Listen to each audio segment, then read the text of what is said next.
Doctors make house calls? Dispatch has been bouncing us around all day. First we get posted here, then they move us there. All that driving is really stressful on us, but whatever. They move us to cover the statistical hotspots, where the calls will most likely be generated from. As crews transport and become available, dispatch shifts everybody around instead of just that truck. So dispatch is bouncing around when Jennifer announces the call. The call, Monday, 4:51 p.m., 6 Charlie, breathing problem, 57-year-old female. We arrive and unload our gurney as the fire department arrives with their ride-along, who happens to be an ER doctor from UMC. We follow them in and abandon our gurney at the hallway and walk back to a cluttered bedroom with a huge bed wedged into it. The doctor immediately gets to work. He crosses the room, plugs the stethoscope into his ears, and listens to her lung sounds, front and back, side to side. He has her cough repeatedly and is just all over her. It's like he thinks listening to lung sounds will resolve today's problem. His enthusiasm is familiar. He looked as excited to be a hero as I was when I taped the wrapper instead of the occlusive dressing to that patient that pulled out his PICC line. The difference is this lady, heart rate 92, blood pressure 118/68, respiratory rate 28, O2 86, has retractions and diminished volume. She probably has pneumonia, or worse, she's contagious and definitely requires transportation. It was audible in her wet cough as we came down the hallway before we even saw her. And when the doctor finishes his assessment and decides she requires transport, he looks up and orders us to bring the gurney over. Bring the gurney over where? You came down the same hallway we did, doctor. And you're in the same room we are. Between the hallway, this bed, all the shit in this room, how are we supposed to get it in here? Usually we would just stare at fire until they recognized, lifted the patient for us, and brought her out, but they were off somewhere writing down her medications. What heroes! So I stared at the doctor and motioned to the hallway and the room until he finally worked it out. Now it's time for the professionals to go to work. My partner and I put on our gloves and masks, crossed the room, and put her on oxygen, 15 liters, non-rebreather, before standing her up and walking her out of the room on her own, down the hallway and onto the gurney. Fire had thought to lower it for us. Thanks, Fire. What heroes. Besides, I'm too old and my shoulder hurts too bad to sheet a patient this size so she can walk.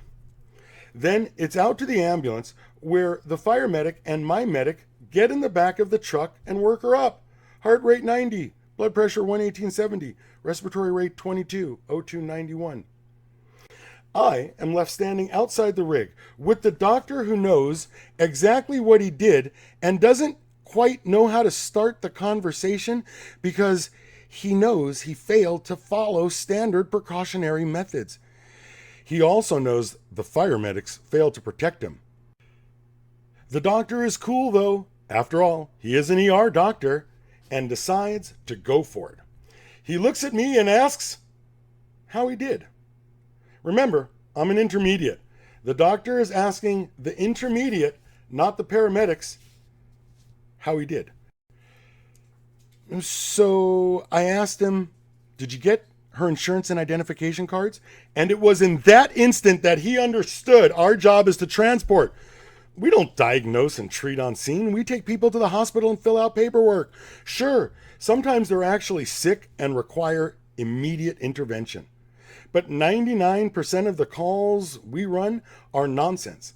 And the 911 job has become transportation, not emergency medicine. Sure, you told us it was pneumonia and could have written a bedside prescription for her.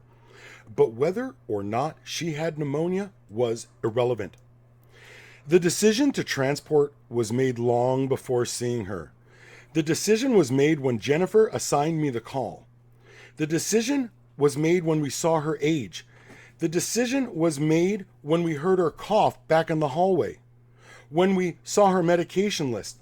And most importantly, the decision was made because there was no way she was going to get better if we left her there. It didn't matter pneumonia, bronchitis, whooping cough, tuberculosis, asthma, or a yeast infection. Our job is personal safety, then to stabilize and transport.